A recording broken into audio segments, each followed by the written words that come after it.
Hello student, मैं अनिल और आज हम डिस्कस करने वाले हैं कण की गति की प्रकृति के आधार पर गति के प्रकार। इससे पिछले वाले वीडियो में हमने विराम एवं गति की संकल्पना तथा गति के प्रकार विमा के आधार पर या दिशा के आधार पर पढ़े थे। और विमा के आधार पर गति तीन प्रकार की होती है, एक विमीय गति, द्विविमीय गति और त्रिविमीय गति। तो ये हमने डिस्कस किया था पिछले वाले वीडियो में। आज के इस वीडियो में हम गति ही पढ़ेंगे और गति किस आधार पर पढ़ेंगे, कण की जो गति है वो किस प्रकृति पर आधारित है, किस प्रकार की है, उसके आधार पर गति कितने प्रकार की होती है। तो ये आज हम इस वीडियो में डिस्कस करने वाले हैं। तो कण की गति की प्रकृति के आधार पर गति तीन प्रकार की होती है आपकी, स्थानांतरणीय गति, घूर्णन गति, तीसरी होती है कंपन या दोलन गति। तो मैं तीनों को बारी बारी से लिख देता हूँ और फिर तीनों को एक एक करके हम पढ़ेंगे। तो नंबर फर्स्ट तीन प्रकार की होती है। पहली होती है स्थानांतरणीय गति, स्थानांतरणीय गति। दूसरा जो गति का प्रकार होता है कण की गति की प्रकृति के आधार पर वो होता है घूर्णन गति, घूर्णन गति। और थर्ड होता है आपका दोलन या कंपन गति, दोलन या कंपन गति, दोलन या कंपन गति। तो इस आधार पर यानी कि कण की गति की प्रकृति के आधार पर गति के जो तीन भाग डिवाइडेड किए गए हैं, स्थानांतरणीय गति, घूर्णन गति, दोलन या कंपन गति। अब एक एक करके हम इनका पढ़ते हैं इनको कि स्थानांतरणीय गति किसे कहते हैं, घूर्णन गति किसे कहते हैं, दोलन या कंपन गति किसे कहते हैं। तो देखिए स्थानांतरणीय गति किसे कहते हैं। सबसे पहले बात करते हैं हम स्थानांतरणीय गति की। स्थानांतरणीय गति वह गति जिसमें वस्तु निर्देश तंत्र के सापेक्ष अपने एक स्थान से चलकर दूसरे स्थान पर या अपने स्थान को क्या करती है, परिवर्तित करती है, क्या कहलाती है, स्थानांतरणीय गति कहलाती है। डेफिनेशन लिखूं तो मैं इसकी डेफिनेशन इस प्रकार से होगी, वस्तु की ऐसी गति, या इसमें ऐसे लिखूं मैं, वह गति जिसमें वस्तु निर्देश तंत्र के सापेक्ष, निर्देश तंत्र के सापेक्ष एक स्थान से दूसरे स्थान, एक स्थान से दूसरे स्थान पर स्थानांतरित होती है, पर स्थानांतरित होती है। स्थानांतरणीय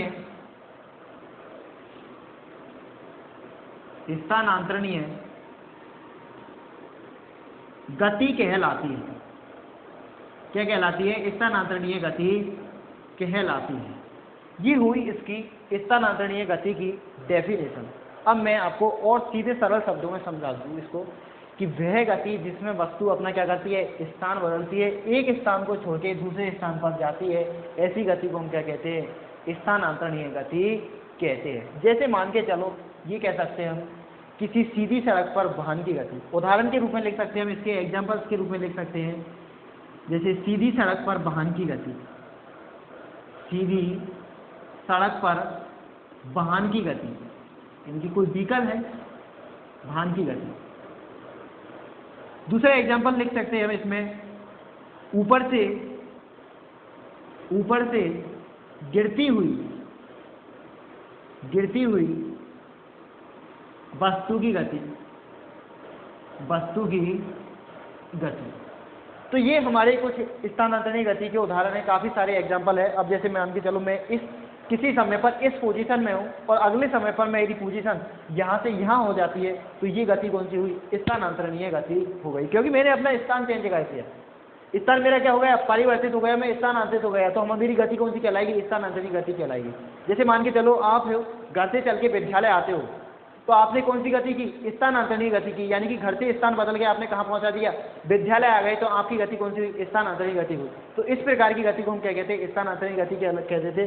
जैसे अब इसमें कुछ एग्जाम्पल से ये लिख दिए हमने, केवल कॉमन है। सीधी सड़क पर भांति गति, ऊपर से गिरती हुई वस्तु गति, और अपने मन में विचार आए जो भी आप एग्जाम्पल इसमें लिख सकते हो, लेकिन उसमें होना क्या चाहिए, स्थान चेंज होना चाहिए।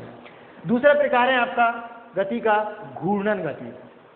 घूर्णन गति, घूर्णन गति क्या होती है, किसी अक्ष के अनुदिश होती है, यानी कि वस्तु की ऐसी गति जिसमें वस्तु किसी निश्चित अक्ष के चारों ओर अपनी गति की क्या करती है, पुनरावर्ती गति करती हुई क्या करती है, घूमती है, यानी कि अपने स्थान को क्या करती है, पुनरावर्त करती है। तो वस्तु की ऐसी गति को हम क्या कहते हैं, घूर्णन गति कहते हैं। तो घूर्णन गति की जो आपकी डेफिनेशन होगी वो इस तरह से होगी। घूर्णन गति की डेफिनेशन ये तो हुआ आपका स्थानांतरणीय गति, स्थानांतरणीय गति। घूर्णन गति में इस ओर ले रहा हूं, यहां ले रहा हूं। सेकंड जो प्रकार है घूर्णन गति, गति का जो सेकंड प्रकार है वो क्या है, घूर्णन गति। तो घूर्णन गति पहले डेफिनेशन लेता हूं और उसके बाद में हम समझते हैं कि घूर्णन गति के एग्जांपल लेके हम समझेंगे कि घूर्णन गति होती क्या है। तो वह गति जिसमें वस्तु, अब यहां पर मैं देख लीजिए, एक ये भी ध्यान रखना है आपको, कई जगह वस्तु दिया होगा आपको, कई जगह कण दिया होगा। तो ये वस्तु या कण कोई भी हो, यानी कि हम फिजिक्स में किसी पार्टिकल ले सकते हैं, कोई वस्तु ले सकते हैं, यानी कि उससे ही क्या करते हैं, सिस्टम को समझते हैं। तो वह गति जिसमें वस्तु या कण एक निश्चित अक्ष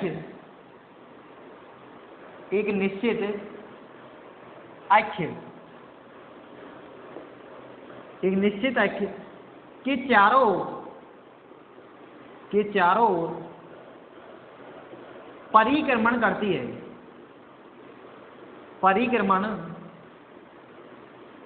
करती है, क्या कहलाती है, घूर्णन गति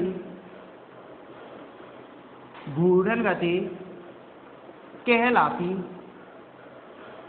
तो ये हमारी बड़ी सरल ही परिभाषा है कि वह गति जिसमें वस्तु या कण एक निश्चित अक्ष के चारों ओर परिक्रमण करती है या घूमती है, क्या कहलाती है, घूर्णन गति कहलाती है।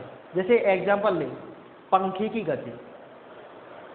गति। पंखा आपने सामने चलता हुआ देखा होगा, तो पंखे में इस तरीके की एक रॉड होती है, चाहे स्टैंड वाला फैन हो चाहे ऊपर वाला फैन हो।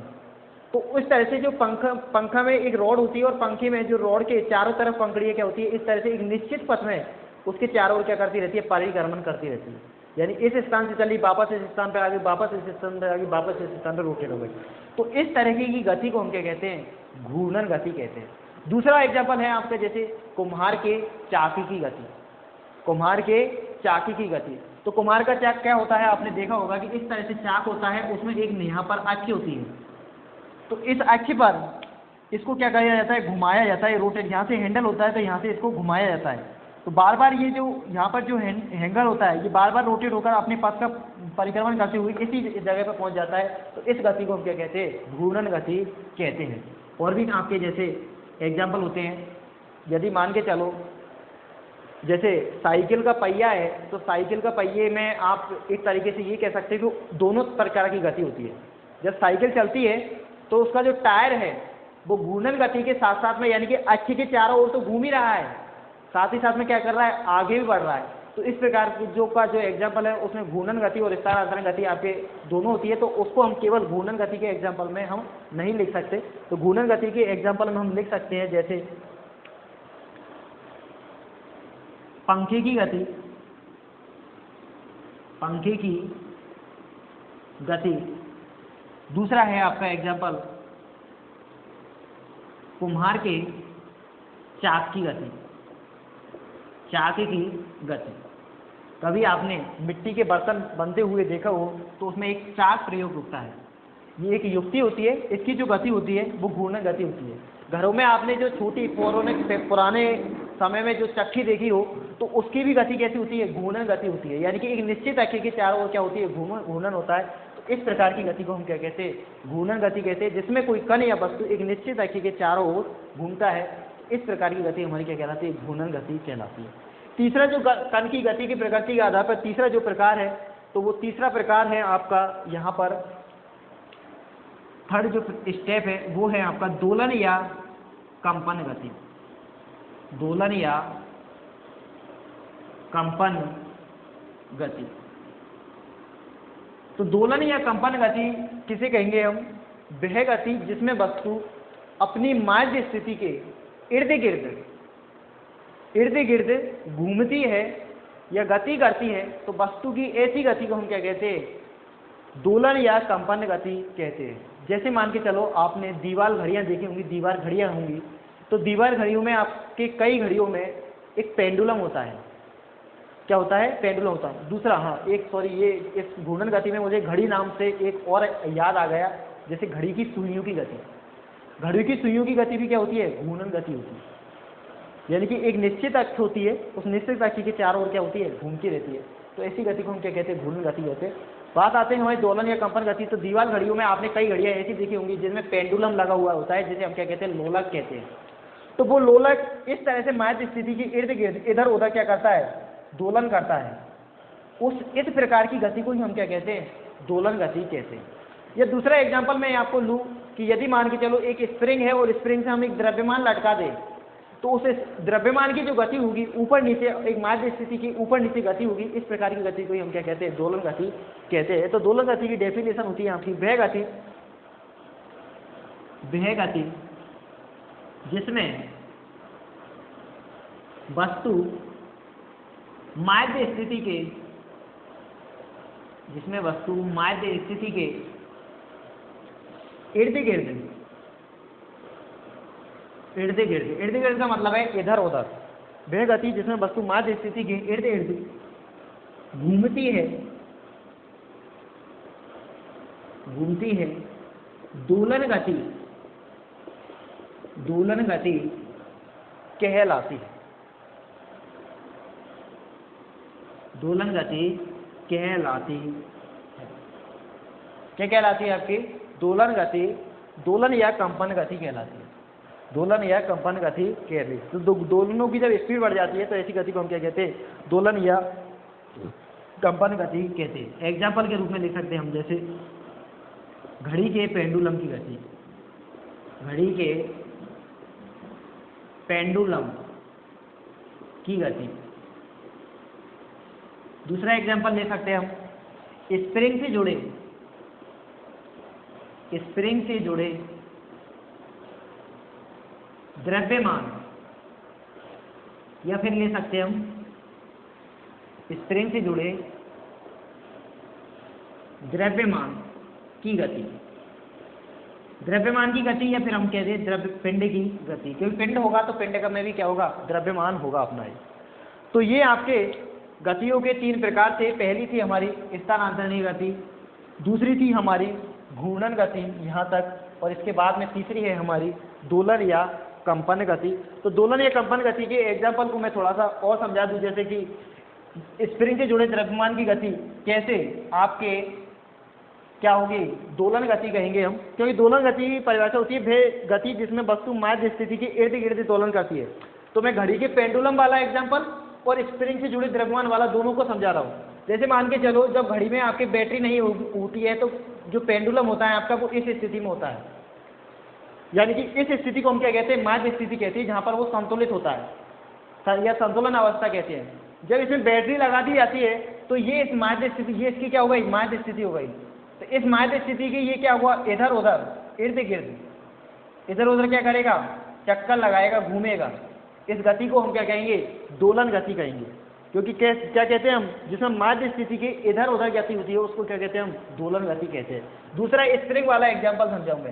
ये मान के चलो आपकी कोई स्प्रिंग है, इस स्प्रिंग से कोई m द्रव्यमान का आपका पिंड जुड़ा हुआ है या कोई द्रव्यमान जुड़ा हुआ है जिसका द्रव्यमान है मान के चलो कैपिटल M। अब यदि मान के चलो इस m द्रव्यमान वाले पिंड को सामान्य अवस्था में तो ये इतना है, अब यदि इसको मैं खींच के छोड़ दूं तो ऐसे ये जो माध्य स्थिति है, ये जो मैंने लाइन खींची है, इसके ऊपर और नीचे जाएगा। ये जो पिंड है इसके ऊपर जाएगा और नीचे जाएगा, ऊपर जाएगा और नीचे जाएगा। यानी कि ये क्या हो गई? माध्य अवस्था हो गई। और इस माध्य अवस्था के इर्द गिर्द ये क्या करेगा? इधर उधर क्या करेगा? दोलन करेगा।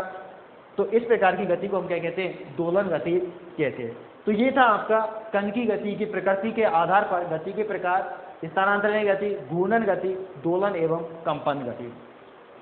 अब नेक्स्ट आता है आपका दूरी और विस्थापन का कंसेप्ट, कि दूरी क्या होती है, विस्थापन क्या होता है, यानी दूरी किसे कहते हैं हम, विस्थापन किसे कहते हैं, दोनों में अंतर क्या है और दोनों में समरूपता क्या है। तो नेक्स्ट है आपका डिस्टेंस एंड डिस्प्लेसमेंट, यानी कि दूरी एवं विस्थापन।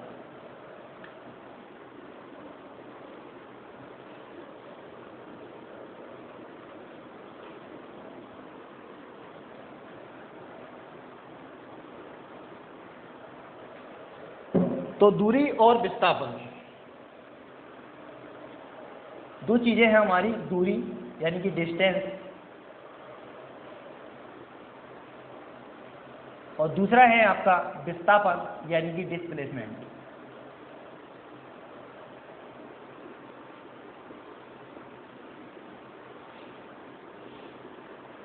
डिस्प्लेसमेंट तो आपकी दो चीजें हैं, दूरी और दूसरा है विस्थापन। दूरी किसे कहते हैं, विस्थापन किसे कहते हैं, क्या अंतर है इन दोनों में, वो हम पढ़ेंगे। तो देखिए दूरी मैं बता दूं आपको, दूरी क्या होती है, किसी वस्तु या कण द्वारा, किसी वस्तु या कण द्वारा एक निश्चित समय में तय किए गए पथ की लंबाई को हम क्या कहते हैं, दूरी कहते हैं। तो पहले मैं दूरी की डेफिनेशन लिख देता हूं यहां पर आपके, किसी वस्तु या कण द्वारा, वस्तु या कण द्वारा निश्चित समय में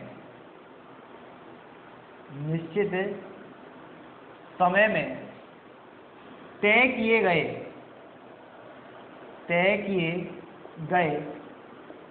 पथ की लंबाई को, तय किए गए पथ की लंबाई को, तय किए गए पथ की लंबाई को ही दूरी कहते हैं। क्या कहते हैं, दूरी कहते हैं। तो किसी वस्तु या कण द्वारा निश्चित समय में तय किए गए पथ की लंबाई को ही क्या कहते हैं, दूरी कहते हैं।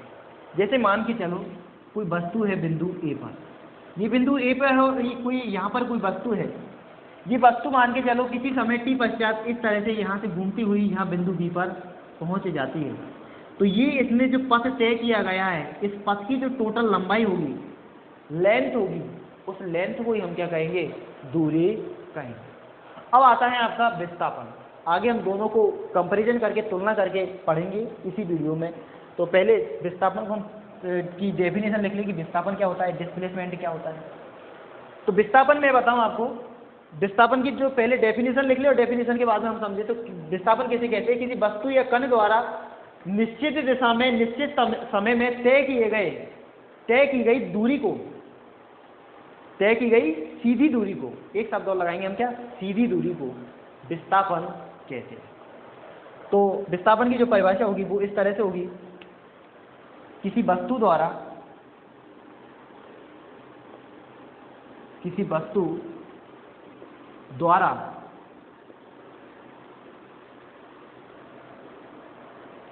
निश्चित समय में निश्चित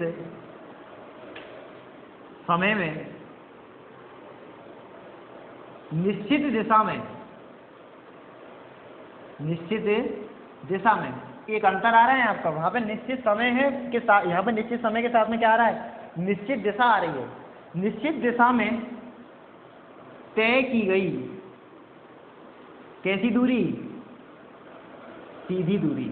वहां पर तो क्या था, तय किए गए पथ की लंबाई, क्या था, तय किए गए पथ की लंबाई। यहाँ क्या है, निश्चित दिशा में तय की गई सीधी दूरी को विस्थापन कहते हैं। को क्या कहते हैं, विस्थापन कहते हैं या डिस्प्लेसमेंट कहते हैं, को विस्थापन कहते हैं, को विस्थापन कहते हैं। तो किसी वस्तु द्वारा निश्चित समय में निश्चित दिशा में तय की गई सीधी दूरी को विस्थापन कहते हैं। अब इसी एग्जांपल पे आते हैं कि मान के चलो बिंदु ए पे कोई वस्तु है जो चलकर कहाँ पहुंच जाती है, बिंदु बी पर पहुंच जाती है। तो दूरी तो क्या होगी आपकी, ये होगी, ए से बी तक की।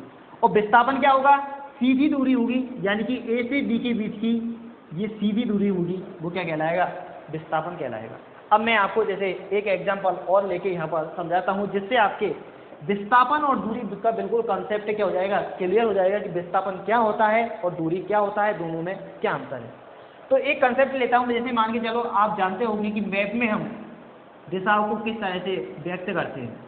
ये इधर ईस्ट होता है यानी कि पूरा होता है, इधर वेस्ट होता है यानी कि पश्चिम होता है, इधर नॉर्थ होता है यानी कि उत्तर होता है, और नीचे की दिशा में क्या होता है? साउथ होता है। तो कोई वस्तु है यहाँ पर मूल बिंदु पर है, तो मूल बिंदु से 3 मीटर किधर चलती है? पूरब में चलती है। कोई वस्तु इस बिंदु ओ से 3 मीटर किधर चलती है? पूरब में चलती है। तो ये मान के चलो 3 मीटर यहाँ पर पूरा हो जाता है। इसके पश्चात यहाँ पर वस्तु पहुँच गई, और यहाँ पर पहुँचने के बाद में इस दिशा में यानी कि लेफ्ट, इस लेफ्ट दिशा में यानी कि नॉर्थ उत्तर की ओर 4 मीटर उत्तर की ओर चलती है। कितनी? 4 मीटर उत्तर की ओर चलती है, और ये ओ से बिंदु कहाँ पर पहुँच जाती है? ए पर पहुँच जाती है। कोई वस्तु है जो बिंदु ओ पर है, 3 मीटर पहले पूरब की ओर चलती है, पूरब की ओर चलने के बाद में फिर वह यहाँ से 90 डिग्री का एंगल लेके कहाँ चलती है? उत्तर की दिशा में चलती है 4 मीटर। तो आपको ज्ञात करना है कि ओ से ए तक पहुँचने में वस्तु द्वारा तय की गई दूरी कितनी होगी और तय किया गया विस्थापन का मान कितना होगा। तो देखिए, विस्थापन क्या कहते हैं हम? किसी वस्तु या कण द्वारा निश्चित समय में तय किए गए पथ की कुल लंबाई। तो पथ की कुल लंबाई कितनी हो गई? ओ से और बी तक हो गई 3 मीटर, और बी से ए तक हो गई 4 मीटर। तो दूरी हो गई आपकी यहाँ पर कितनी? 3 + के 4 बराबर के 7 मीटर। विस्थापन किसे कहते हैं हम? किसी वस्तु द्वारा निश्चित समय में निश्चित दिशा में तय की गई सीधी दूरी को, कैसी दूरी को? सीधी दूरी को क्या कहते हैं हम? विस्थापन कहते हैं। या हम दूसरी परिभाषा में आपकी इस यहाँ से सीधी जनरेट करूंगा, तो यहाँ से सीधी दूरी किसके? इस ओ से ए बिंदु की सीधी दूरी क्या होगी? ओ को मैं किससे मिला दूँ? ए से मिला दूँ, तो ये ओ से ए की क्या होगी? सीधी दूरी होगी। तो ओ से और ए तक की सीधी दूरी क्या होगी? अब भाई ये देखिए आपका क्या बन रहा है? समकोण त्रिभुज बन रहा है। क्या बन रहा है? समकोण त्रिभुज बन रहा है, और ये समकोण के सामने का क्या हो गया? कर्ण हो गया। तो इसका मान क्या होगा? √3 का स्क्वायर प्लस के 4 का स्क्वायर होगा, यानी कि आधार प्लस के लंब, यानी कि ये दोनों वाली भुजाओं का वर्गों का योग का वर्गमूल। तो ये कितना हो गया? 16 और 9 25 हो गया, यानी कि √ आपका 3 का स्क्वायर का मान कितना हो गया? 9, और 4 का स्क्वायर कितना हो गया? 16 बराबर के √25, इसका मान कितना आया? 5 हो गया। यानी कि ओ से ए की दूरी कितनी हो गई? 5 मीटर हो गई। तो ये आ गया आपका 5 मीटर। कितना आया? 5 मीटर। तो विस्थापन कितना हुआ? ओ से ए की सीधी दूरी, और ओ से ए की सीधी दूरी कितनी है? 5 मीटर है। तो विस्थापन का मान आया आपका कितना? 5 मीटर, 5 मीटर। तो इस हिसाब से हम यहाँ पर विस्थापन की एक और परिभाषा दे सकते हैं। विस्थापन की एक और परिभाषा क्या दे सकते हैं? विस्थापन की जो परिभाषा है, सेकंड डेफिनेशन है, वो हम इस तरह से दे सकते हैं, किसी वस्तु के प्रारंभिक एवं अंतिम स्थिति, अंतिम बिंदुओं के बीच की सीधी दूरी। किसी वस्तु जहाँ से चलना स्टार्ट करती है और जहाँ पर पहुँचती है, उन बिंदुओं को सीधा मिला दीजिए, और उन बिंदुओं को सीधा मिलाने पर जो दूरी होगी वही क्या कहलाएगा? आपका विस्थापन कहलाएगा। तो हम दूसरी डेफिनेशन इस तरह से दे सकते हैं कि किसी वस्तु द्वारा किसी वस्तु के प्रारंभिक एवं अंतिम बिंदुओं के बीच की सीधी दूरी को क्या कहते हैं? विस्थापन कहते हैं। तो सेकंड वाली में डेफिनेशन इस तरह से लिख सकता हूँ यहाँ पर, अर्थात किसी वस्तु द्वारा किसी वस्तु के प्रारंभिक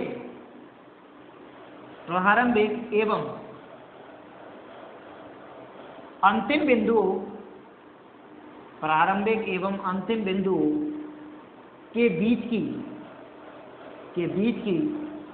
सीधी दूरी को विस्थापन कहते हैं। वो विस्थापन कहते हैं। तो ये आपके विस्थापन की दूसरी डेफिनेशन हो जाती है, और ये आपके विस्थापन को समझने और दूरी को समझने का क्या हो जाता है, कंसेप्ट हो जाता है। दूरी क्या होती है, तय किए गए पथ की कुल लंबाई, यानी 3 मीटर इधर गए 4 मीटर उधर गए तो 3 और 4 7। अगर मान के चलो मैं 10 मीटर इधर जाता और फिर 10 इधर आता तो वापस इसी बिंदु पर आ जाता, तो दूरी तो आपकी बढ़ जाती और विस्थापन आपका उतना की उतना ही रहता, वापस में इस पॉइंट पे ही आ जाता। अब विस्थापन और दूरी के दोनों के कंसेप्ट है वो इस तरह से है। देखिए दोनों में तुलना है, और दोनों में तुलना को मैं इस तरह से समझ सकता हूं कि विस्थापन जो है आपकी कैसी राशि है, सदिश राशि है। विस्थापन कैसी राशि है आपकी, सदिश राशि है, जबकि दूरी कैसी राशि है, अदिश राशि है। तो दोनों में हम तुलना करें तो तुलना को हम इस तरह से दर्शाएंगे। देखिए एक तरफ हम यहां पर विस्थापन ले लें और दूसरी तरफ इस ओर यहां पर मैं क्या ले लेता हूं, दूरी ले लेता हूं, दूरी ले लेता हूं। दोनों में क्या कंसेप्ट है, दोनों में क्या समानता है। दूसरा पहला तो दोनों का मात्रा क्या होता है, यानी कि दोनों लंबाइयां हैं, तो इसका भी मात्रक आपका क्या होगा, मीटर होगा, इसका भी मात्रक क्या होगा आपका, मीटर होगा। यानी कि मात्रक की बात करें, राशियों की बात करें यदि हम, तो विस्थापन सदिश राशि है।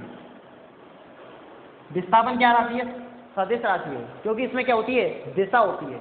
दिशा किस ओर होती है, जिस बिंदु से ये चलना स्टार्ट होती है उससे लास्ट वाले पॉइंट की ओर होती है, यानी कि प्रारंभिक बिंदु से अंतिम बिंदु की ओर होती है। जिस बिंदु से ये यानी कि वस्तु चलना स्टार्ट करती है उससे अंतिम बिंदु की ओर होती है। जैसे मान के चलो ये कोई वस्तु है, यहाँ से चलना स्टार्ट करती है, पहले इधर गई, फिर इसके बाद में इधर गई, फिर यहाँ गई, फिर यहाँ पहुंची।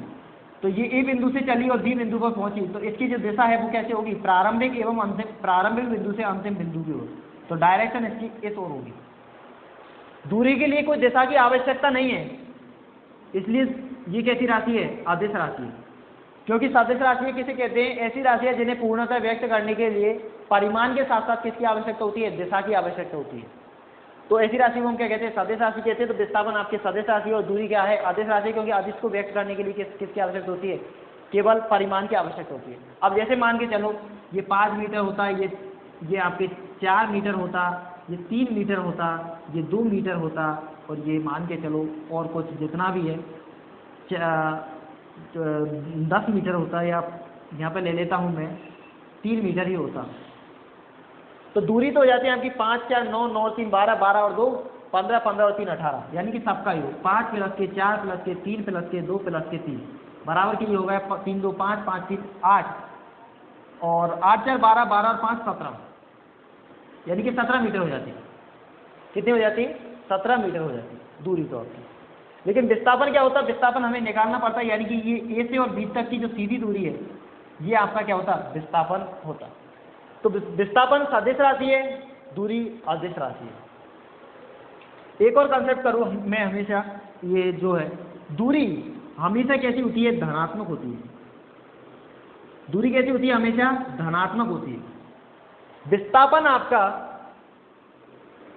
धनात्मक भी हो सकता है, ऋणात्मक भी हो सकता है, और शून्य मान भी हो सकता है। यानी विस्थापन आपके शून्य भी हो सकता है। कैसे, देखिए मान के चलो ये ए बिंदु पर कोई वस्तु है और गति इस तरह से गति करती हुई, यानी कि अर्धवृत्ताकार पथ में गति करती हुई कहाँ पहुंचती है, बी बिंदु पर पहुंचती है। ये तो आपके यहाँ पर तो धनात्मक ही होगा। खैर अर्धवृत्ताकार पथ में गति करती हुई कहाँ पहुंचती है, बिंदु पर पहुंचती है। और इस अर्धवृत्त की जो त्रिज्या है आपके वो r है। तो ए से बी के मध्य में जो विस्थापन होगा, ए से बी के मध्य में जो विस्थापन होगा, अब देखिए ये केंद्र है तो ये भी r होगा आपका, ये भी r होगा, तो r प्लस के r कितना होगा, 2r होगा। और दूरी कितनी होगी, अर्धवृत्त की परिधि, यानी कि यहाँ से चली और यहाँ तक पहुँची, तो अर्धवृत्त की परिधि पर तय की गई टोटल दूरी। विस्थापन क्या होता है, ए और बी बिंदुओं के बीच की सीधी दूरी। तो परिधि, ये जो अर्धवृत्त की परिधि होगी ये कितनी होगी, पाई आर होगी। कितनी होगी, पाई आर होगी, यानी कि ए से बी के बीच की दूरी क्या होगी, ये होगी। और ये किसके द्वारा दी जाएगी, पाई आर के द्वारा हो जाएगा, यानी इसका मान क्या होगा, पाई आर होगा। शून्य विस्थापन का मैं आपको एग्जांपल दूं, जैसे मान के चलो कोई भी वस्तु है इस वृत्त के अनुदेश गति करती है, इस ए बिंदु से स्टार्ट होती है चलना और इस तरह से गति करती हुई वापस बिंदु ए पर पहुंचती है। तो विस्थापन किसे कहते हैं? प्रारंभिक एवं अंतिम बिंदु के बीच की सीधी दूरी। अब यहाँ पर वस्तु का प्रारंभिक यानी फर्स्ट पॉइंट चलने वाला पॉइंट और अंतिम बिंदु यहाँ पर जहाँ पर रुकती है वो दोनों एक ही हो गए, तो विस्थापन तो कितना हो जाएगा? यहाँ पर 0 हो जाएगा, यानी कि शून्य हो जाएगा। विस्थापन कितना हो जाएगा? शून्य हो जाएगा। दूरी कितनी होगी यहाँ पर आपकी? यदि मान के चलो इस वृत्त की त्रिज्या स्मॉल r है तो दूरी कितनी होगी? इसकी परिधि के बराबर होगी, यानी कि 2πr होगी। इसी तरह से हम देख सकते हैं कि विस्थापन आपका ऋणात्मक भी हो सकता है, जबकि दूरी हमेशा सदैव धनात्मक होता है और शून्य से बड़ी होती है। धनात्मक है तो इसका मतलब है कि शून्य से बड़ा ही होगा। और लास्ट में आपको समझा दूं आपको कि जो विस्थापन का जो मान है, विस्थापन का जो मान है वो चले गए बिंदु के पथ पर निर्भर नहीं करता, प्रारंभिक एवं अंतिम बिंदु पर निर्भर करता है, जबकि दूरी का मान तय किए गए पथ पर निर्भर करता है। किस पर निर्भर करता है? तय किए गए पथ पर निर्भर करता है। दोनों का मात्रक यही है। तो ये विस्थापन और दूरी का आपका कंसेप्ट है। तो स्टूडेंट, आज की वीडियो हमने पढ़ा कण की गति की प्रकृति के आधार पर गति के प्रकार एवं विस्थापन और दूरी के कंसेप्ट, यानी कि डिस्प्लेसमेंट क्या होता है, डिस्टेंस क्या होती है। तो स्टूडेंट, यदि ये वीडियो आपको पसंद आया हो तो लाइक करें। यदि अभी तक आपने मेरे YouTube चैनल को सब्सक्राइब नहीं किया है, सब्सक्राइब करें, वीडियो को पूरा देखें।